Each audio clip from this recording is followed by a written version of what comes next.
last week was. Not like anything really happened, right, guys? You were watching the show with us. You hit the record button. You organized the whole thing. I have no memory of this. Well, let me remind you what happened. Oh, I am very Brian, he has half-timers. That's what it is. He has half-timers. Yes, you forget half of the stuff that you remember. He's getting older. That's what happened. I am very well aware of what happened. It's almost clobbering time. But one thing is definitely it's time for some wrestling with egos. Welcome to the show. Patrick, Brian, Isaac in the house. Gentlemen, how was the week? How is the post-wrestling weekend hangover? Because we had 3 days of some good. I'm overjoyed. I'm also pissed off. And you're going to say, pardon? I was literally going to say the exact same thing. I'm drinking, and you're like, I'm overjoyed, and I thought to myself, but I'm pissed off. And you said, I was like, nice.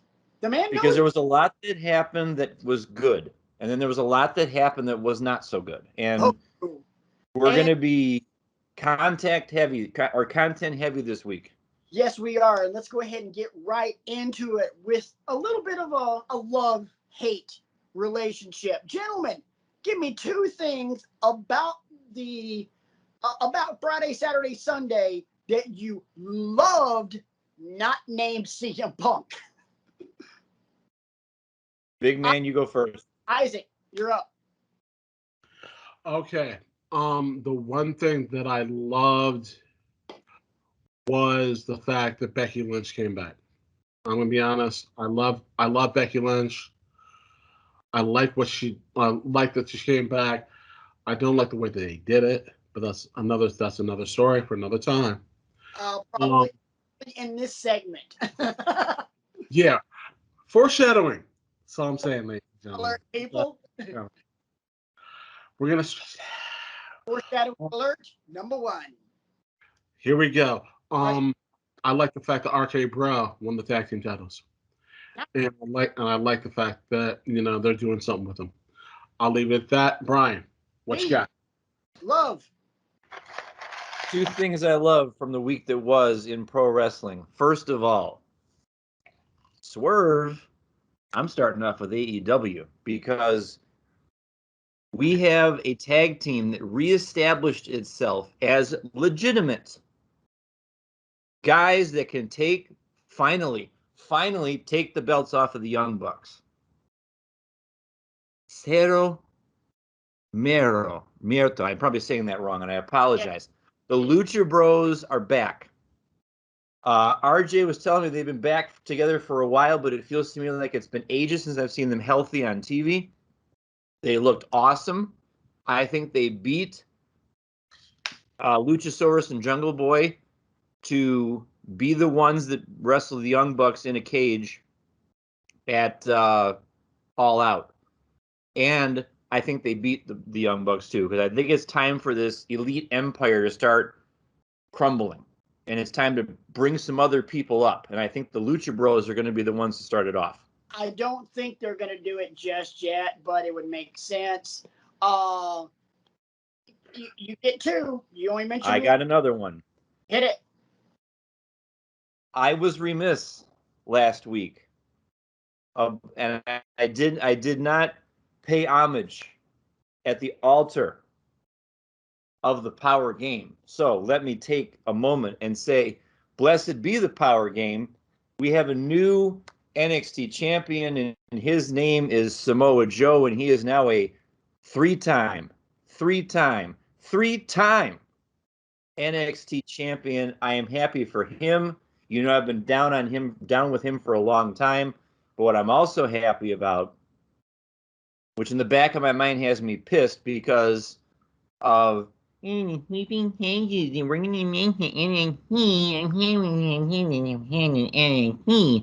you had a slew of guys come out this week and step to Joe every single guy that came out there, I would love to sit down on my couch and watch Tangle with Joe for 30 minutes.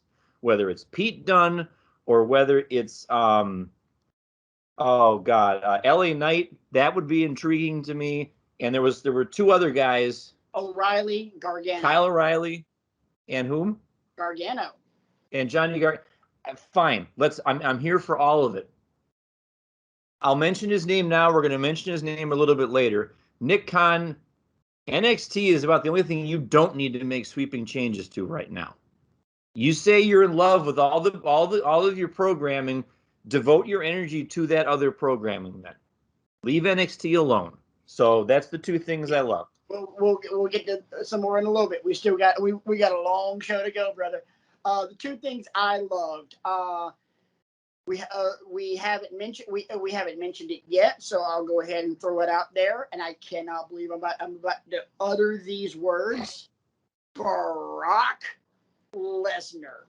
That return was pretty sweet. I am, as much as we dislike Brock because of his limited skill set and just how he's been booked, I'm looking very forward to seeing how they're going to book him against the new the new favorite play toy in WWE, the new and improved Roman Reigns. So I'm actually looking forward to that.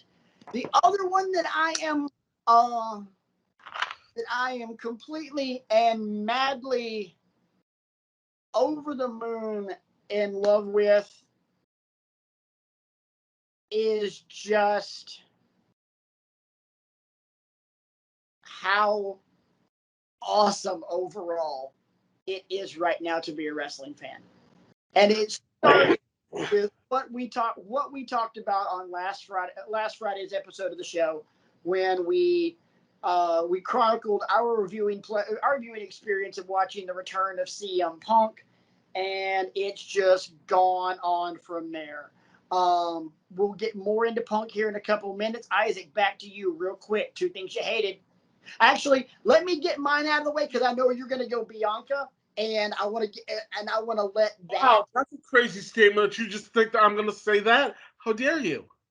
Well, you alluded to here. One, you alluded to it. Two. Sorry, I lost my train of thought because you were interrupting me. Number two, I want to actually give that room to breathe, so we're going to do that last because we all hate that. So I'm only going to go with one thing that I hated, and it wasn't necessarily the fact that I hated it. It was the fact that I couldn't breathe because I was laughing so hard at how absolutely freaking dreadful it was.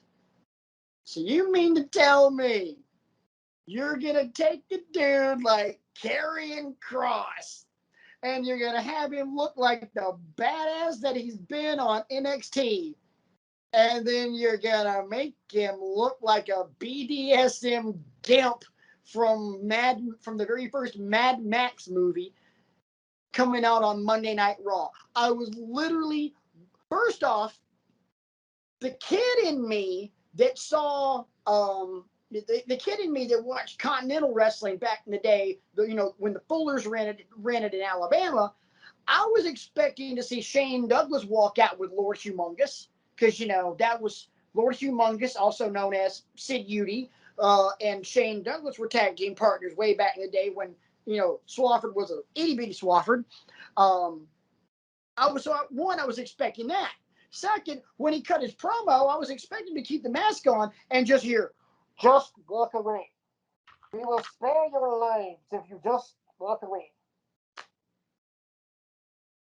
I was like, seriously? Where the hell's Tina Turner going? We don't need another hero. Even though it's a completely different Mad Max movie, you get the point. B, what'd you hate? Well, the two things I hated, and it seems like we hate a lot of the same things this week.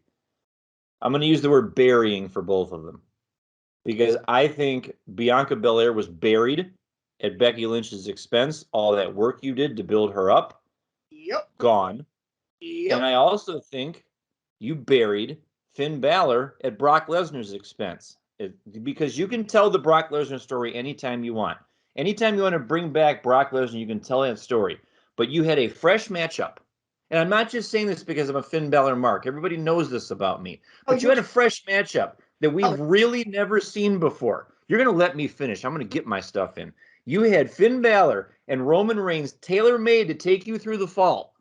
And then you can bring back Brock around the Rumble time. So you give them 4 nice, tight months to tell a story leading into WrestleMania. If you want to do Brock versus Roman at WrestleMania, whatever you want to do. But no, we're going to bring back Brock now. We're not going to pretend that Finn's not even on the roster. And I know that Finn is talented enough that he can carve a story out for him anywhere on the roster he wants to. But let the man have a shot at the top prize. He's worth it. He knows what he's doing in the ring. He can cut a promo. He can hang with Roman. There's no doubt about that in my mind. But your panicked and paranoid response to CM Punk coming back is, oh my God, we gotta play all our cards now, and we gotta cut out the legs from under all these people that we've spent time and energy in building up. And that's not the way that you get people to watch your product. Time.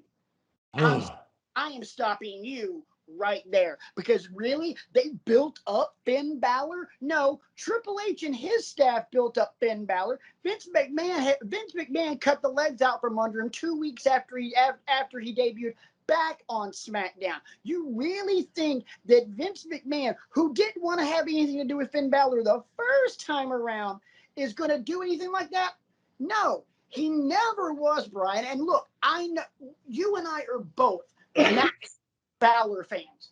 Realistically speaking, though, they were not, especially, we're jumping ahead, especially in the wake of the rumors that are going around about the sweeping changes to NXT and the fact that they want bigger, younger guys that, they can mold from the ground up. They don't want little guys anymore.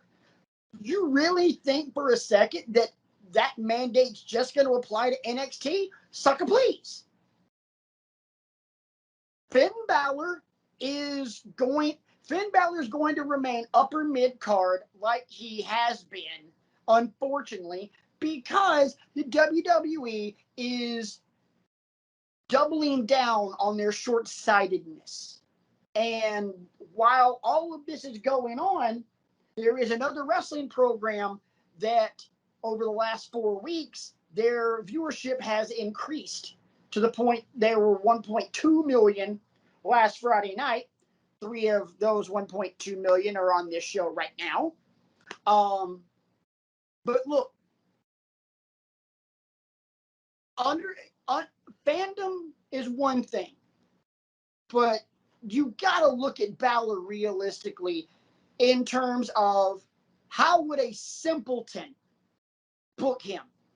How would a simpleton who is obsessed with monsters book him? All Finn Balor would be is cannon fodder to Roman Reigns. And I understand that, and I get that. You also don't like Bayley being on the shelf either. I got that one out of the way for you too. I'd love to see her on commentary with Pat McAfee out. I don't know if they're going to do that or not, but that'd be awesome. Maybe hearing her and Cole go at it. They won't do it because they don't know how to be entertaining. They only know how to shoot themselves in the foot and make millions and millions of dollars while they're doing it. By the way, did I mention they're going back to Saudi Arabia in October? Isaac. I'm going to get it out of the way now, ladies and gentlemen. If you're hoping and praying, when you lay your head down at night and say your prayers that Wrestling with Egos is going to do a watch along of Crown Jewel, I'm sorry to burst your bubble. It's not happening. Speaking of saying prayers, if you're one of those people, you might want to pray for things that are going on over in that part of the world. And if you're not one of the people to pray, send some positive thoughts, because I am watching my language tonight, but that's some BS. That is some horrible BS going on over there. So, yeah. Anyway, Isaac, start. Let's get it out of the way. Trust me, this was some bull crap. All right, gentlemen, when it comes to the stuff that's going on across the world, we all know. And I'm going to I'm just going to double down on what you guys have already said. You know what? We all know it to be true. Let's just keep this moving on that. Prayers to all the families that have been affected by this. You know who you are. I'm not going to go into that. That's what it is. The WWE, Patrick, you made a lot of valid points. I kind of wish that they would go back to making. I think they're shooting themselves in the foot with the not going with people that are monsters and not over a certain height. I think it's stupid. I think it's irresponsible. And they're only looking at certain people that they want to do that with. They want to do that with people like Roman Reigns. They want to do it with a Seth Rollins. But we sit back and we look at Seth Rollins, who put over Finn Balor when he won the first Universal title, and then in that same match hurt him. Okay. I gotta stop. Can we please get off of Finn Balor and talk about the one thing that has pissed off everybody? Look, I understand that Finn is a sticking point with all three of us, and no offense, B, but especially with you because you are a massive fan. I get that, but there are bigger fish to fry when it comes to stupid crap that WWE did on SummerSlam when it comes to burying people. And I'm sorry, but when it comes to what we're about to talk about, Finn don't mean squat. Because they freaking buried a woman that they have been building up since January because of a knee-jerk reaction to what happened on Friday. And you can't tell me Brock was not the only damn thing that they knee-jerked on in terms of response. I said both of them. You asked me what I hated, and I led off with Bianca and Becky. Oh, I know, but I made the statement when we got to Isaac, we were going to flesh this one out and really talk about this. And Isaac, God love you, but you went on the Ballard train. I'm like, no, we're going here, damn it. Okay, so here's the deal. We all saw the match. Did they bury Bianca? Totally, which was a waste of time. They put all the effort into everything that she could be doing. She's one of the most talented people that they have, both physically in every aspect. And they made her look like she shit the bed. And that's not. And they didn't make her look like she shit the bed. They made her, because if they made her look like she shit the bed, then she would have looked like she was out of place in that match. She just got obliterated. She had as much offense in this match as Cody did against Malachi Black. That wasn't a making her look like she shit the bed. That was just obliterating her. That was all there was to it. And for what? There's no return on investment on this because everything that you've been building up since January is now null and void. I don't care if you're turning Becky heel or not. It doesn't matter. One, you gave us a damn bait and switch because you kept advertising Bianca and Sasha. Bianca and Sasha. You literally had the video package of Bianca and Sasha before Bianca made her way to the damn ring. And then, ladies and gentlemen, Sasha Banks is not cleared to compete tonight. What the F? So in her place, the most beautiful woman in WWE, Carmella, who, by the way, Bianca's beaten the last two SmackDowns. Talk about letting the air out of a crowd. If you want to take the pop of Chicago and CM Punk and find the exact polar opposite, it was 56,000 people in that football stadium in Vegas going, Carmella. Crickets as she's making her way to the ring. Crickets as she's in there. Bianca's cutting her promo. Sasha, somewhere down the line, it'll be me and you, blah, blah, blah, blah, blah. You could hear the echo. The crowd was that dead. And then they bring out Becky. Okay, huge pop. Amazing to see Becky. Squash. Bianca is dead in the water now. You cannot resurrect that. What saving grace is there in a storyline for Bianca? I wasn't ready. Okay, you're a babyface champ and you weren't, and now you're going to say you weren't ready? That makes you look weak. I was caught off guard. Okay, that makes you look weak. Everything they can do with Bianca Belair right now makes her look weak. Furthermore, now nobody's going to give a rat's ass about Sasha and Bianca because Sasha only goes after. And at the same time, Sasha and Becky are both going to be heels. Well, I'm sorry. Let me rephrase that instead of To quote Bianca, nuh-uh. B. I don't see. Enough. You're up. I don't see what the harm would have been in Becky coming out, laying waste to Carmella, and turning around and telling the ref, ring the bell, and let's have a match. Let's have a proper match. You could have gone 5 minutes. You could have given me 5 minutes, and that would have been fine. No. What you could have done is you could have cut the Shinsuke and Rick Boog segment and given yourself about 11 or 12 minutes to work with, because we know both ladies can go. We know that that's what you tune in to see. Let's do a little bit more sports and a little bit less entertainment, and then let's legitimize both of them. And if Becky would have won that way, I would have been fine with it.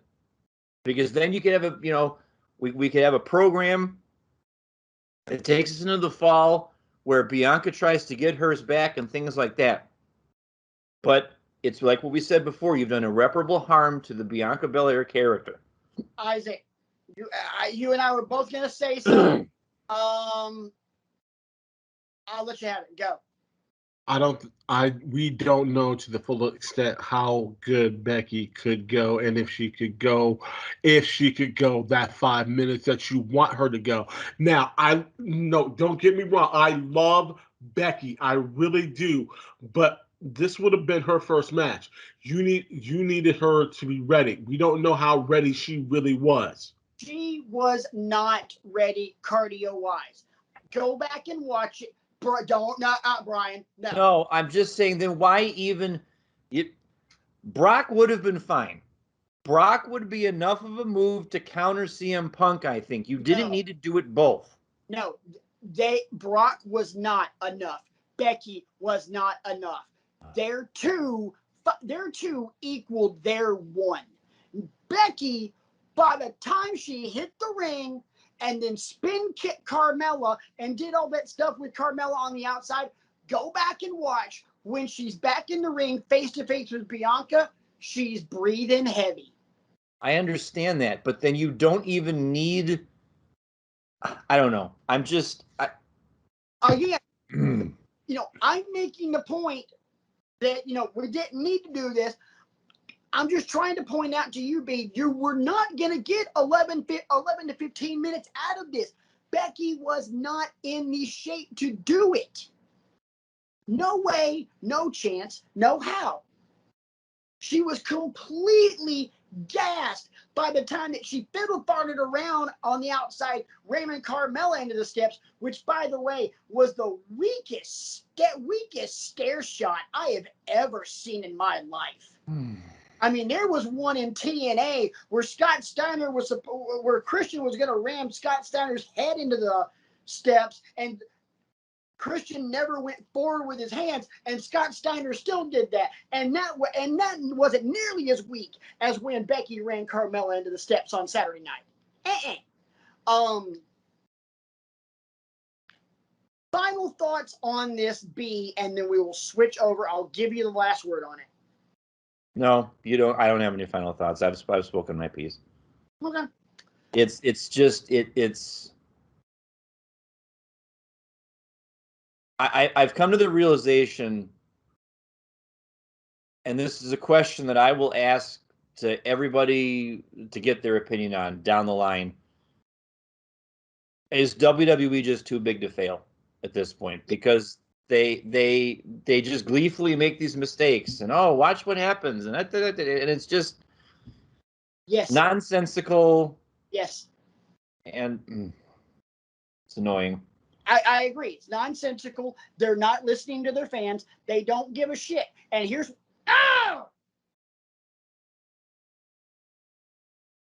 dang it. They don't give a crap. And here's why. They're making money hand over fist. Not only are they making money hand over fist, but they're also making blood money hand over fist with that stinking deal from Saudi Arabia. To use the phrase that you used, are they too big to fail? I think is an understatement. They're Amazon, they're Microsoft, they're Apple. They are companies that are way too big to fail, and the machine, especially being the fact that they're now since they're publicly traded, that machine is going to continue to run and run and run. And whenever they feel like they might be starting to skew toward running the black less than they want, 2 words for you, boys and girls: budget cuts. Which leads us to our next topic. So let's talk people coming and going. In the very recent history and near future. As we know, CM Punk came back. Well, on Wednesday on Dynamite, the fans in Milwaukee started the yes chant, to which CM Punk responded, "That's somebody else's shtick, and you guys need to be a little more patient." And as soon as he said it, he did this.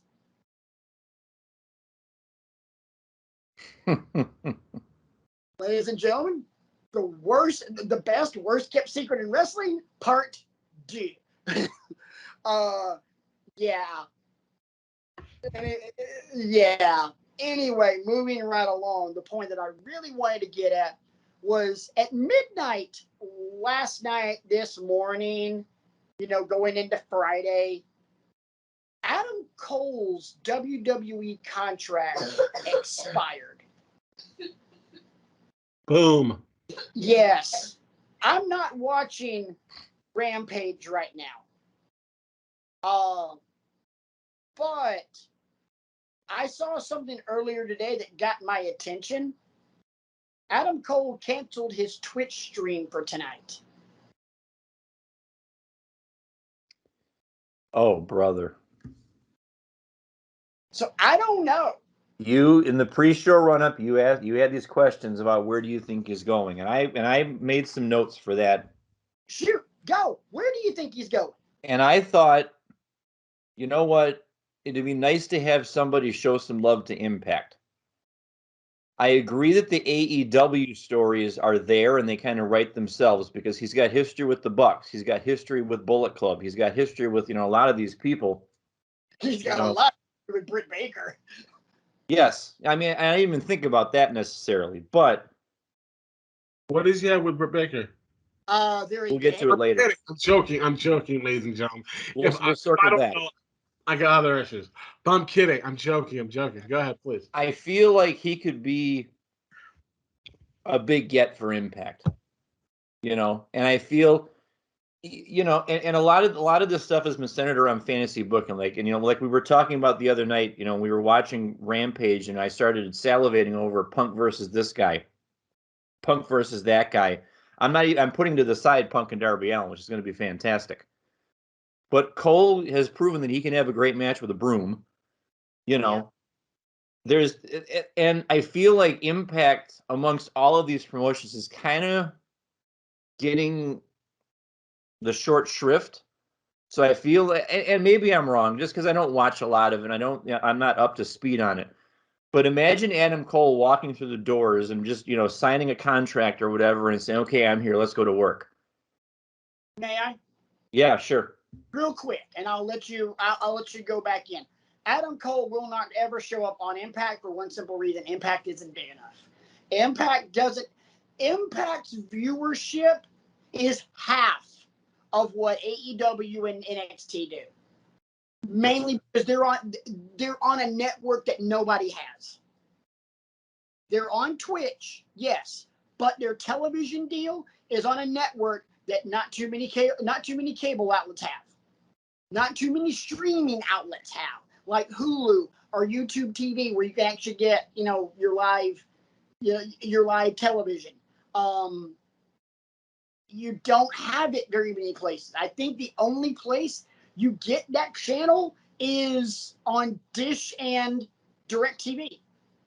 And I guess my mindset is I'm trying to fantasy book so that it's just not, oh, where's this person going to go? Oh, AEW. Because then AEW is going to run into the same problem that WWE had, where they have to let people go because they signed too many people. We don't need to get into that argument again about how many people you need to have under contract. I'm just trying to spread the wealth, because like you said before, Patrick, it's a great time to be a wrestling fan. And if this talent disperses themselves amongst all of these promotions, then it gets more eyeballs on the product. So that's kind of why I'm just theorizing.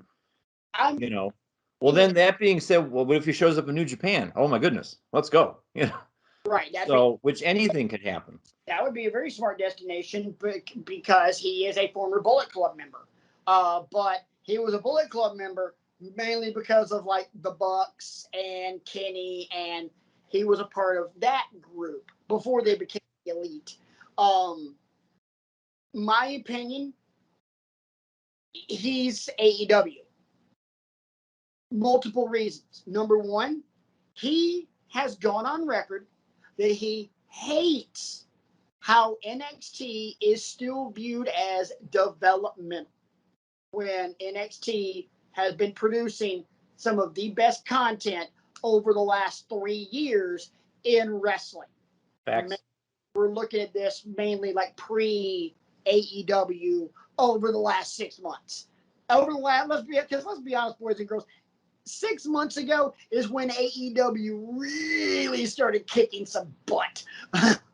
And now that we've gotten crowds back, good Lord. But Adam Cole hates the fact that NXT is developmental. Adam Cole, in my opinion, is also bigger than NXT. He is to NXT what Seth Rollins was to the beginnings of NXT. He was the guy, but he was way too big to be the guy. He needed, Rollins needed to be called up long before they ever had the NXT Championship tournament, which they crowned him as the inaugural champ. Adam Cole should have been called up during the Thunderdome era, but he was not. He honestly should have been a surprise entrant in the Rumble and stayed there. But again, this is coming from a company who won burying Finn Balor, burying Bianca Belair, doesn't know what to do with a guy like Adam Cole, releases Bray Wyatt, and oh, by the way, does not know what to do with mother bleeping Cesaro. So help me God, if that guy's contract runs out, if he doesn't end up in AEW, I'm gonna be ticked, because I think AEW guys, they're getting to a point. Yeah, their roster's starting to get really heavy, but I think they're getting to a point where they can start cherry picking and go, okay, Adam Cole, yeah, we can use him, and here's why. Let's see. Ruby Soho, formerly known as Ruby Riott. We can use her. She'll be a great addition to our women's division. Let's bring her in. And I'm just throwing out a name here, even though he's under contract with somebody else. Brian Myers. We'll pass. Brendon Rotunda. Brilliant, creative genius, would be right now there's about 4 or 5 different storylines you could plug him into right now, or with whatever character that man wants to come up with, and it would be money.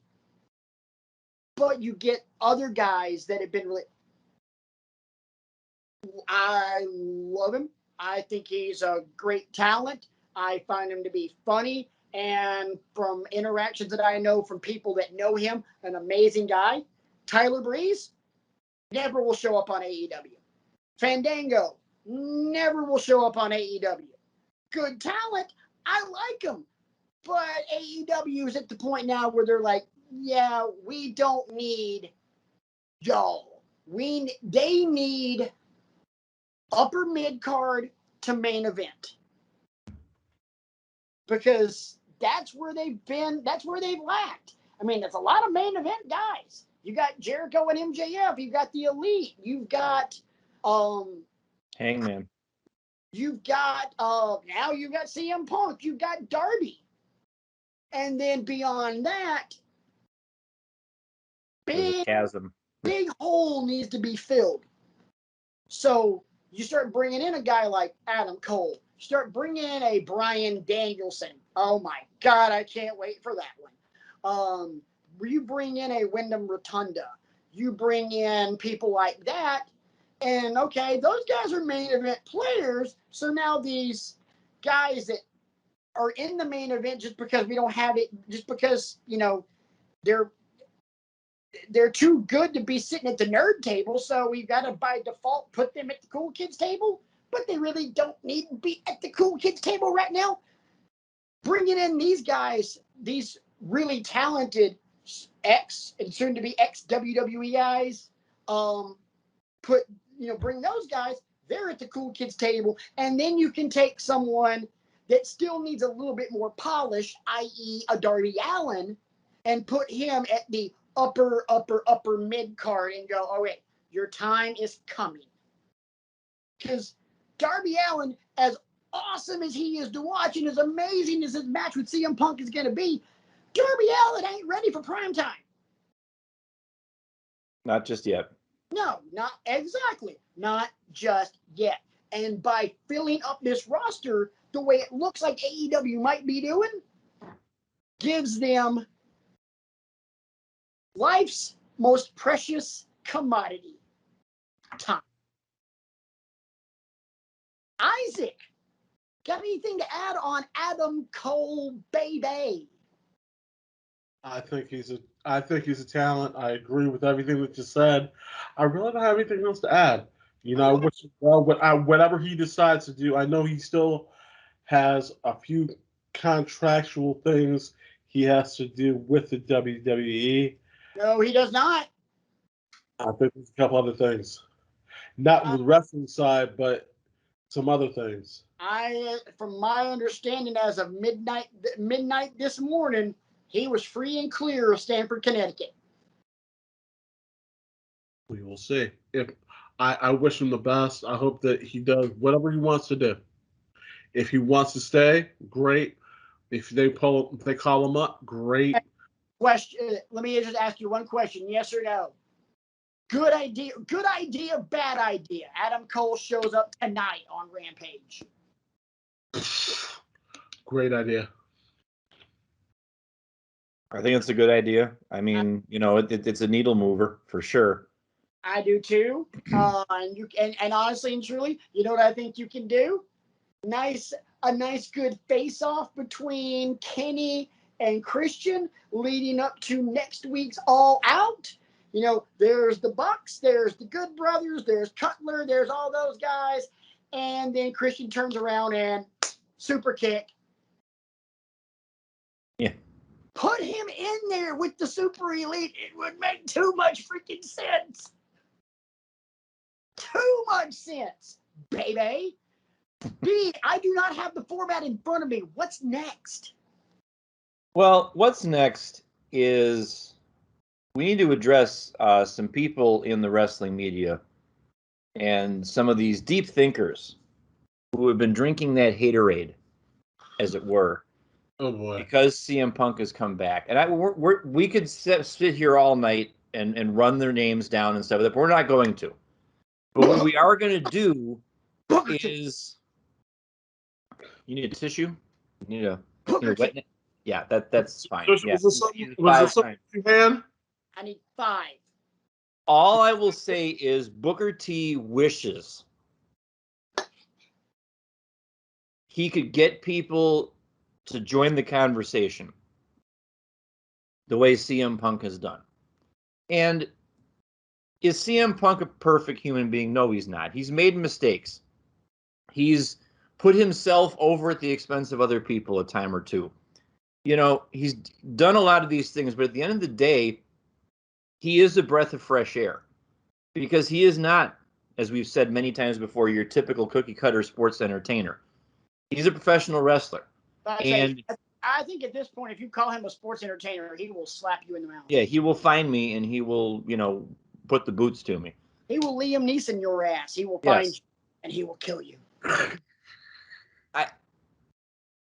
I mean, really, anybody that could be against or anti him at this point, coming back and doing what he's doing, is either out of touch or not paying attention, or a combination of the two, or jealous. A WWE shill. Right. And if I may interject my point on the let's drink the haterade about CM Punk. CM Punk isn't a needle mover. CM Punk, his return isn't that big of a deal. I mean, needles all the way over here. Yeah, I'm sorry. I had something in my throat. Go ahead. I know, right? Thank you. Thank you for doing that so I didn't have to. Anybody that says that, you're being fed lines and lies by somebody on an ivory tower in Connecticut. Booker T, sorry, is being told what to say. Other people who have downplayed the significance of CM Punk's return are being fed what to say.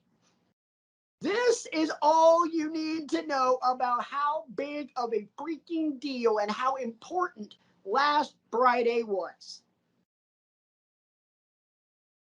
Do you know who loved it? Besides us, do you know what wrestling critic loved it and said it was perfect?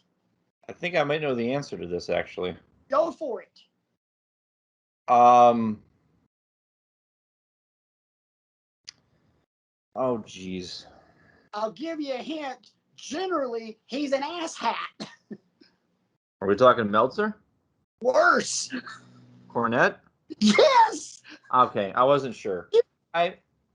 Cornette, who is the biggest get off my lawn fuddy-duddy in the history of wrestling, said, and I quote, "It's not how I would have booked it. It was better." Enough said. CM Punk got every point across. He got everything off his chest that he needed to get off his chest without being vindictive, without being, without name dropping, and without, he understood where he was and he understood who was giving him the time to speak. He didn't spend a lot of time on sour grapes. He maybe spent like a 30 to 45 seconds on his past, and then he got to the present, which is what I appreciated about it so much. I wasn't going to get better mentally, spiritually, physically, emotionally by staying in the same place that got me sick in the first place. That's literally the worst thing he said about WWE, and never mentioned that place up north. WWE never alluded to anything other than the place that got me sick in the first place. And for these Nimrods to say, oh, he was taking shots at WWE, piss off. You damn right he was. Well, one, yeah, he was taking shots at them, but he wasn't taking shots at them. He was speaking from the heart and saying, look, this place made me made me a worse person. I can talk about jobs that I've had like that without bashing the company. Like, there are places that I've worked that have made me a completely miserable human being. And I can talk about it without having to bash that company. Yeah, it was a promo as an art form. You know, I mean, and we all know how gifted he is on the microphone. And what he did that was so revolutionary, I thought, he did what Miro couldn't do, because Miro, when he came, he was running people down left and right. He got his stuff across. He let you know in a nutshell, here's why I had to leave. Here's why I've been gone from professional wrestling for so long, and now here's why I'm back. And here's the next thing on the horizon. It's my match with Darby, and it's going to be dangerous. CM Punk was the first malcontent to come from WWE to AEW that didn't completely light WWE on fire. And there's two major ones, and you alluded to one of them, and God rest his soul, but Brody Lee did it too. Yes. And you wouldn't be the first guy in an expensive suit to think that, or something like that. You're not the first out of touch old man to not out of touch old man. Yes. And then obviously doing the Mr. Brody Lee shtick and taking kind of pot shots in those little vignettes. But everything, I will stop at this. Jim Cornette couldn't complain about it. Shut the up. Enough said. Jim Cornette could not complain about anything. Your argument is invalid. Moving on. What's next, B? Well, I suppose we should give this man a couple of seconds here, because first of all, I have a sidebar question about Nick Khan. And I feel like I've asked this question to you guys before. So if I've asked it before, I apologize. Yes, he does, in fact, look like a used car salesman. That's not what I was going to ask, but thank you for that. Thank you for that stipulation. The class. Go ahead. What was that again, Isaac? Thank you for sharing with the rest of the class. Go ahead. Is the fact that his last name Khan just a coincidence? Yes. Is he any relation to the family that owns the Jaguars? No, because because if he was, he'd actually be intelligent. Oh, okay. And he wouldn't come off in that interview with Ariel Helwani as a complete doofus. Say what? Doofus. Yes, doofus. Yes, thank you. Yeah, he wouldn't come off as a complete doofus. Where, look, Tony Khan, in the interviews that he's done, yes, Tony Khan is a massive freaking dork. But you know what? Tony Khan knows what the hell he's doing. So your boy, hey, Nick Khan, your boy, says that. Thank you, Tony Kornheiser.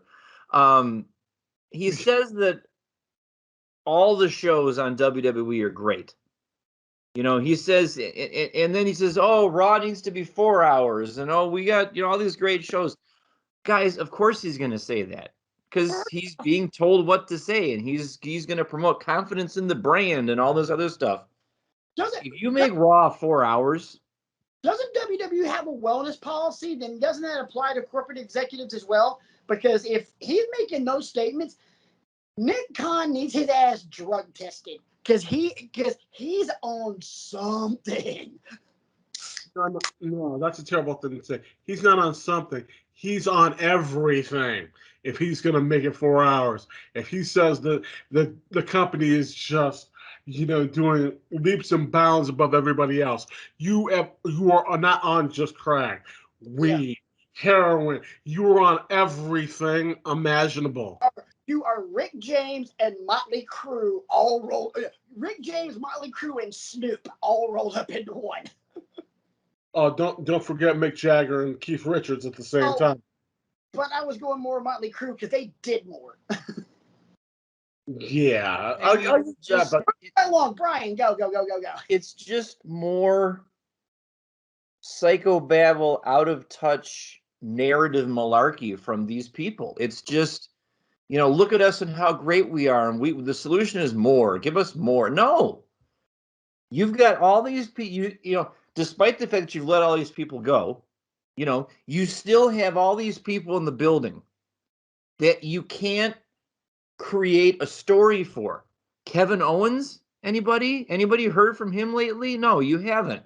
He was on commentary tonight with Corey Graves. It was Graves. It was Graves, Cole, and KO. My point exactly. I mean, you have one of the the most rugged, brutal wrestlers on earth, and you're putting him at the commentary desk. It's just. But Brian, he's not in great shape. He's a little bit on the chubby side.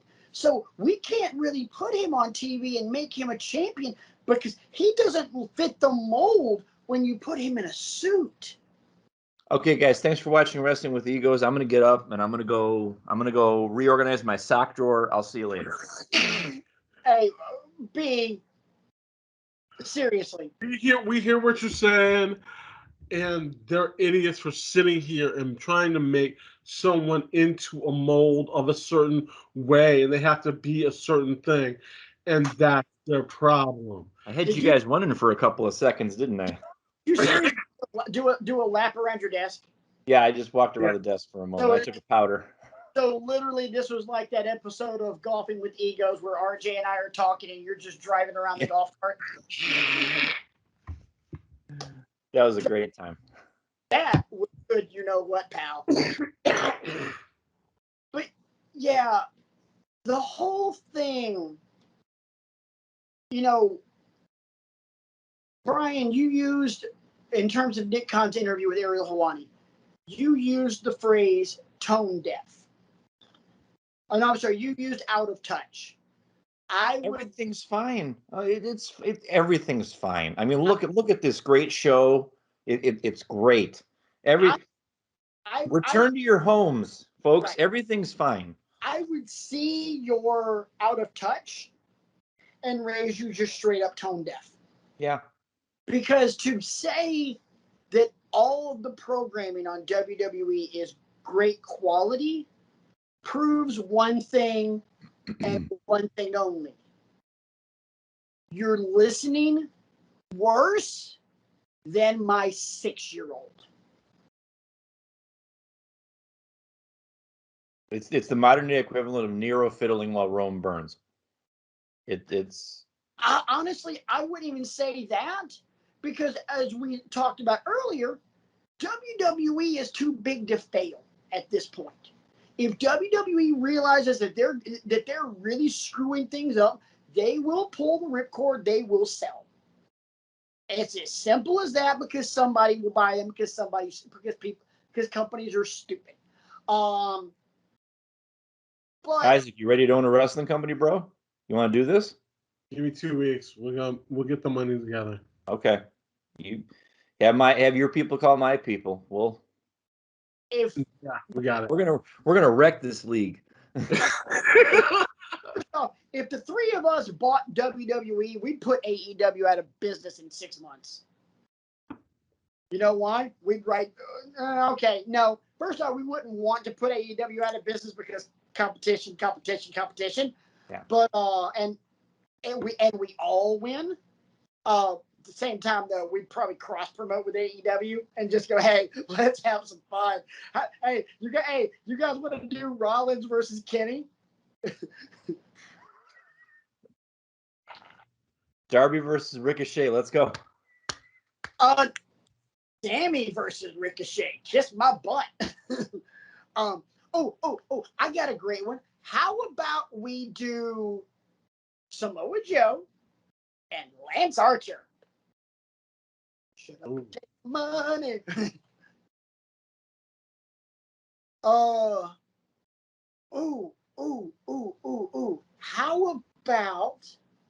about Charlotte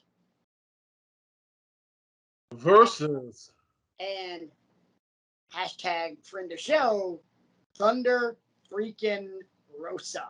Let's go. Shut up and take my money. This is what could happen, boys and girls, if WWE would get out the high ivory tower and realize, dude, there is such an opportunity to make money hand over fist. You're a billion-dollar company that if you open up the proverbial forbidden door, you'd be a trillion-dollar company. Because everybody would flock to you. Because you have the bigger platform. They have the better talent, but you have the bigger platform, and everybody gets paid. It would be payday every day. all day. Every day. Next. Actually, that was it. Oh, That's we blazed through it. nice. We're right at an hour. Not bad.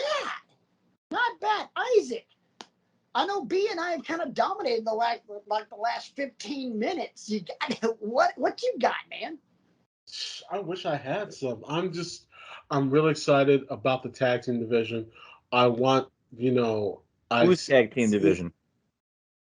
AEW tag team. That's what I was gonna say, because if we're phrase that because there is no tag team division in WWE. Because if you were about to give us homework to watch like the last 3 matches of Otis and Chad Gable, I was about to say, sucker, please. No. I got 2 words for you if he was going to do that. Perma, bam. I will go Adam Silver on Donald Sterling on your butt. Banhammer. The reason I'm saying what I'm saying is because AEW's been putting out a great, fantastic tag team division, and I'm really happy to see it. Huh? Since day one. Dude, the first tag team match we got for the dang tournament was the Bucks and Private Party, and Private Party upset the Bucks. That set the tone for the whole damn thing, and guess what? They haven't looked back since. Nope. The tag division in AEW, in my opinion, and I'm already prepared to die on this hill because I know I'm right on this one. AEW's tag team division equals WCW's freaking cruiserweight division. I'll agree with you on that one. I will agree with you. If you don't agree with me, hit me up at Rant Mode On. I would love to debate you and tell you how wrong you are. Yeah. Come at me, brother. Come at me. Yeah, that's all I got for right now. I'm sitting here. This is why we love wrestling. It is what it is. They're doing some fantastic things right now. I'm watching the promos. The fact that CM Punk came back, Booker T, you're an idiot. That's all I'll say about you. I love you. I really do. But dude, seriously, come at me. Really? You gotta put them down because you're still in Vince's pocket? Come on, man. Let's keep it 100. And you want to keep it? You want to look here, GI bro? Let's not go there. Let's not. Anyway, so next week, programming note: this show will be recorded on Saturday. Why? Because Brian and I have a fantasy football draft. Tis the season. Tis the season for fantasy football. La la la la la la la. We got a draft on Friday, and we're working on a special guest next week. Not going to give details except for one thing. This person on Twitter has a blue check mark next to their name. So That's And be ready. so we're working on this. Isaac may or may not be in. We don't know. B's got to work late. We'll figure it out. Because, we got a whole week to do that. And it's Friday. You know what that means. It means Patrick worked till 2:30 this morning, and then I had to be at work or had to be at work at 9 in the morning. So, yeah. Rant mode sleepy. well, in the interest of getting you out of here really quick, I'm going to spring this on both of you. Oh, No, not trivia. I'm going to give you an extended homework assignment. It's been a while since we've done this. yes. It will not be due next week because we're trying to get all our ducks in a row. All of our shucky ducky quacks in a row. No. Guys, this is why we love wrestling. We'll see you. I'm kidding. I couldn't resist. I said ducks, and then I thought about that stupid duck visual with the black hair from the other night. And real quick, much like I've threatened Isaac already, if you ever invoke that ever again, banhammer. Fine, that's fair. I mean, for the record, if I ever say something that completely asinine, feel free to threaten me with the banhammer as well. I'm not immune to it. Just because executive producer is my job title here does not exclude me from being called out on saying stupid shite. Since CM Punk is back, what I would like all of us to do, and we'll make this due 2 weeks from now, not next week. I would like you to come to the show in 2 weeks prepared to discuss your favorite CM Punk moment, and that can be anything except last Friday, because I think we've ran last Friday into the ground pretty much. Last Friday wouldn't even be mine. And your favorite CM Punk match, and we're talking all of the matches he's ever been in. So your favorite CM Punk moment and your favorite CM Punk match. And for the purposes of this homework assignment, and because I am the intellectual savior of the wrestling masses, I'm going to put a stipulation on this homework assignment. Okay. And that stipulation is, because I want you to go deep, your favorite CM Punk match cannot be the Money in the Bank match from 2011 with John Cena. It's got to be another one. That is my favorite CM Punk. Well, what's 1A then? So that's... I got one in the back of my mind. So I'm going to go ahead. Go ahead. What else? That's it. That's the only thing, because I feel like, that's the match that gets talked about a lot. I saw on Twitter earlier this week, what's your favorite CM Punk match of all time? And the tweet, I forget who tweeted it out, but there was 300 responses, and I would say about 75% of them were, basic Betty moments where they say, "Oh, CM Punk versus John Cena," and I'm like, there's more to him than that. It is, but dude, that was a great match. It was, and we've had it as homework before. I feel like early last year or the year before. Can I piggyback off of your your caveat? Sure. To it. It also Sure. came CM Punk versus John Cena on the 1000th episode of Raw. Okay, fine. When Cena cashed in Money in the Bank and did not win the title. When CM Punk got fined $50,000 for pile driving Cena. I don't think any of the three of us are going to pick that one either. So that's actually where I went next. Well, this is going to be fun then, because I've got all these other matches. I wanted to exclude that one as well, because I'm like, okay, now it just makes it too easy. Brian's not wanting this to be easy, so let's take the training wheels off. So, yeah. Gotcha. So favorite moment, and that, moment covers a lot of territory, and then favorite match cannot be Cena Money in the Bank or Raw 1000. Favorite moment cannot be the pipe bomb. Too easy. That's fair. Yeah, that's way too easy. Favorite moment can't be the pipe bomb. It can't be last Friday because dude, the pipe bomb is in the pipe bomb's on Mount Rushmore. We'll stipulate. It's the one of the Mount Rushmore of promos. That Austin 316, Hard Times, and what's the fourth one that we? Hold on. Oh, B's got his. I got the cards right here. Oh yeah, with a tear in my eye. That was number 4. What else is on the list though? Real quick, just fire them off.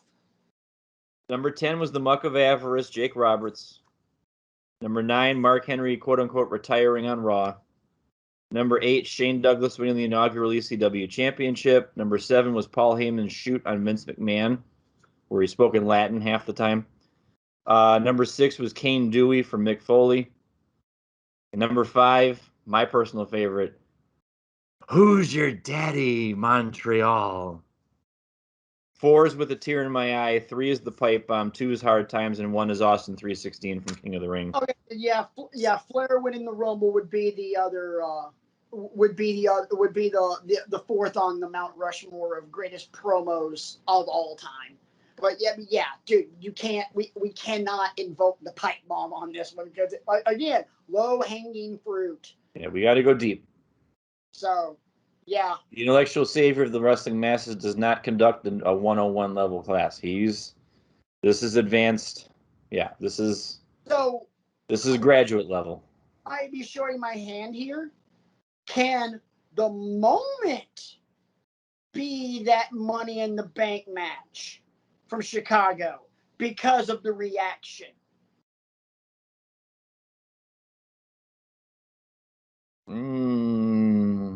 Okay, you're telling me everything I didn't know. Yeah, I would say that entire night. I mean, fair enough. Yeah, I wanted to. I had to ask because we're juxtaposing that. If you were going to juxtapose that off of what happened this past Friday, then that could be very, very cool. But I'll tell you what, I bet you guys $1 that Punk's the pop for Punk next Sunday at All Out is going to blow last Friday out of the water. Yeah. Because there was one thing Punk didn't do on last Friday that he will do on Sunday, and they're going to scream it along with him. Yeah. Yeah. So I figure we put a nice little bow on the CM Punk talk, at least in terms of his return by regaling the fine viewers of Wrestling with Egos with our favorite moment and match. Yes, and it does not include the ones we've already stipulated. And by the way, we're gonna do this after he wrestles Darby Allin. Guess what? When we do this, we're gonna be talking about Punk more. Ladies and gentlemen, welcome to the late summer / early fall of Punk. Ladies and gentlemen, welcome back to Wrestling with Egos, sponsored by CM Punk, executive produced by CM Punk, and directed by CM Punk. We wish. Director of catering, CM Punk. Yes. Yeah. Dude, I just realized something else. Key grip, CM Punk. Yes, key grip, yes. Foley artist, CM Punk. Anyway. Best boy, CM Punk. Yeah. So, this past weekend was like that. We talked about it last week. Was Wrestling Thanksgiving. From just an overall sports perspective, wrestling and other sports, I'm overdosing next weekend like crazy because there's Rampage and SmackDown next Friday. There's our fantasy football draft. There's our show next Saturday night. There's All Out Sunday night. And at 4:00 Eastern on Saturday, the University of Akron Zips get their asses handed to them by Auburn. Hut. College football season is back, baby. Awesome. I might be just a little bit giddy about this one. I'm looking forward to it as well, but I'm looking forward to my cousin who plays for Clemson, KJ Henry, defensive end. Well, with RJ not being here, I will say this: I hope you guys kick the crap out of Georgia.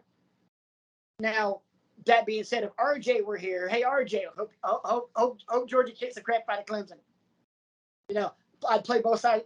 I'd play both sides of that one because you gotta play both sides of the fence. I know, I get it, I understand. But when it's your family, oh no, duh, dude. You already know what it is. Hey, that's all I gotta say about that. A really terrible philosopher named Dominic Toretto once said, "Nothing's more important than family." Notice I said, really terrible philosopher as opposed to great philosopher. Dominic is strong, but family's stronger. Okay, ladies and gentlemen, before the Reverend of the Rant starts quoting the entire Fast and Furious franchise, I think that's time to ease up, ease up on out of here and cue that music. I cannot do that because I watched the first one. I don't know. You seem like you're ready to like read for part 10 or something like that. I follow memes, and I've seen copious amounts of them concerning apparently that line from the last movie. Okay. Right, and everything else that goes along with it. The movie where they Vin Diesel got his butt butt hurt because somebody called him lazy and a jerk, so it fired him off the movie, and they replaced him with the watered down wrestler version of said actor that got fired. Fire The Rock and you replace him with John Cena. Well, I get a note from the producer, Mayor, that it's time to wrap it up because Patrick is meandering, and yeah. Hey, Isaac, what was that? Wasn't it Chappelle's show that they had that? Yes, it was Chappelle's show. as they throw a certain thing into the trash can, and I'll leave it at that for you. For those who know which I'm talking about, I'll let it be. Kobe.